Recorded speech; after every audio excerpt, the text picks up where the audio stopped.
ভোটের রেজাল্ট বেরোনোর পর থেকেই তাসের ঘরের মতন ভেঙে পড়ছে তৃণমূল কংগ্রেস। পরিষদীয় দলে ভাঙন, তারপর সেই ভাঙনের আঁচ একেবারে দিল্লিতে পৌঁছলো। লোকসভায় 20 জন বিদ্রোহী সাংসদ, তারা এনডিএকে সমর্থন জানিয়ে কাকলি ঘোষ দস্তিদারকে লোকসভার দলনেতা চান, সেইভাবে তারা স্পিকারকে চিঠি দিয়েছেন। রাজ্যসভায় একের পর এক সাংসদ তারা ইস্তফা দিয়েছেন। আর এর মধ্যেই জল্পনা বাড়ছে, এবার কি তাহলে মমতা বন্দ্যোপাধ্যায়কে ছাড়ছেন সুদীপ বন্দ্যোপাধ্যায়? বেসুরোদের সঙ্গে সুদীপ বন্দ্যোপাধ্যায়। সকালেই আজ শতাব্দী রায়ের সঙ্গে দিল্লিতে সুদীপ বন্দ্যোপাধ্যায়।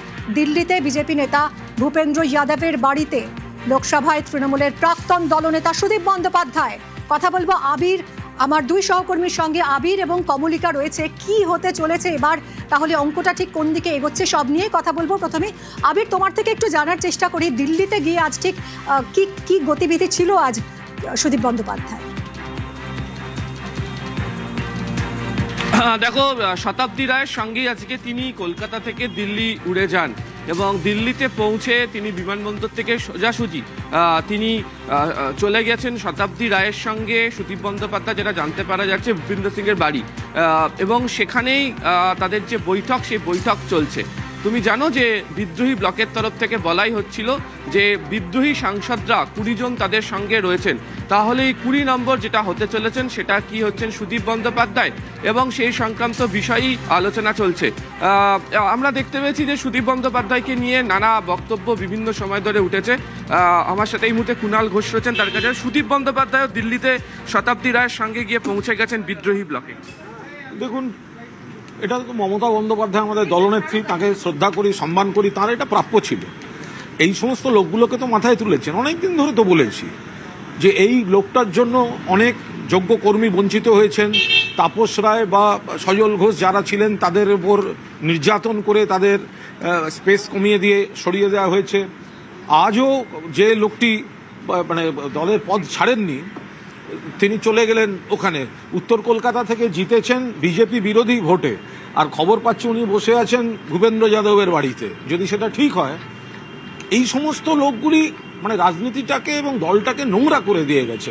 আমি আবার বলছি যে এই ধরনের কিছু লোক, এই ধরনের কিছু এদের জন্য মমতা বন্দ্যোপাধ্যায় তাদের বারবার বিশ্বাস করেছেন। আমার জীবনটাকে কয়লা মাখিয়েছিলেন এক সময়। এগুলো মমতা বন্দ্যোপাধ্যায়ের একদম প্রাপ্য। যদিও আমি মমতা বন্দ্যোপাধ্যায়ের সঙ্গেই আছি, অনুগামী আছি, আমি অনুভব করতে পারছি উনি মুখে যতই শক্ত থাকার চেষ্টা করুন, এগুলো এই বিশ্বাসঘাতকতাগুলো উজাড় করে দিয়েছিলেন। সমস্ত রকম যা আছে। সুদীপদাকে নেওয়া মানে তো বিজেপির আবার buy one get one free, একটা চলমান বিউটি পার্লার চলে গেল সঙ্গে। হ্যাঁ, তো ফলে এটা buy one get one free, বিজেপির দারুণ মার্কেটিং হচ্ছে এগুলো।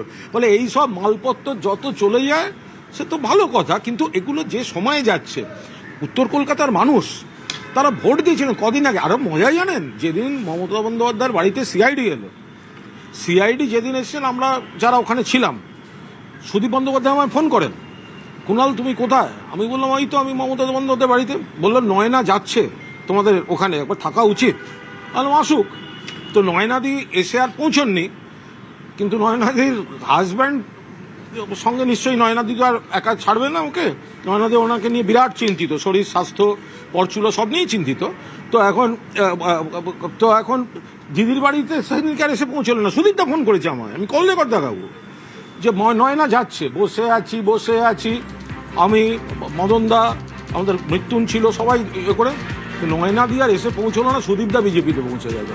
দক্ষিণ কলকাতা সাংসদও চলে গেলেন, উত্তর কলকাতা সাংসদও চলে গেলেন। কলকাতাতে তৃণমূলের বিদ্রোহী সাংসদ দুজনই তারাই হয়ে গেলেন। দেখুন, যারা দলের টিকিটে জিতেছেন, দলের কর্মীরা ভোট করেছেন, মমতা বন্দ্যোপাধ্যায় সাপোর্টাররা ভোট দিয়েছেন, বিজেপি বিরোধী মানুষ ভোট দিয়েছেন। যারা তৃণমূলকে এখন ভোট দিয়েছে মানে তো মোটামুটি বিজেপি বনাম তৃণমূলের ভোটটা হয়েছে। সেই ভোট নিয়ে যদি কেউ ব্যক্তিগত স্বার্থে চলে যায়, এটা গণতন্ত্রের পক্ষেও ঠিক না।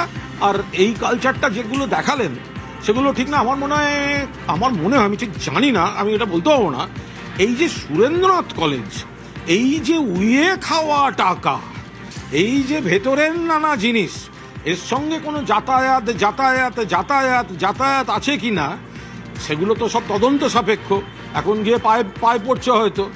হ্যাঁ, মানে শুধু সবটা উই খায়নি, অন্য লোকও খেয়েছে। উইয়ের ঘাড়ে দোষ দিলে হবে? সব উইয়ে খেলো?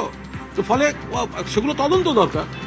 ভূপেন্দ্র যাদবের বাড়িতে পৌঁছেছেন সুদীপ বন্দ্যোপাধ্যায়। সেই খবর তৃণমূল কংগ্রেসের যারা নেতারা রয়েছেন তাদের কাছেও ইতিমধ্যে পৌঁছতে শুরু করেছে এবং কুণাল ঘোষও বলছেন যে একাধিক রহস্য এর মধ্যে রয়েছে এবং এই সুদীপ বন্দ্যোপাধ্যায়কে তৃণমূল কংগ্রেস কিভাবে ভরসা করছে। তবে শহর কলকাতা থেকে কার্যত সমস্ত সাংসদরাই বিদ্রোহী ব্লকের মধ্যে যে চলে আসলেন সেটা আজকে থেকে একদম কার্যত পরিষ্কার হয়ে গেল। সঙ্গে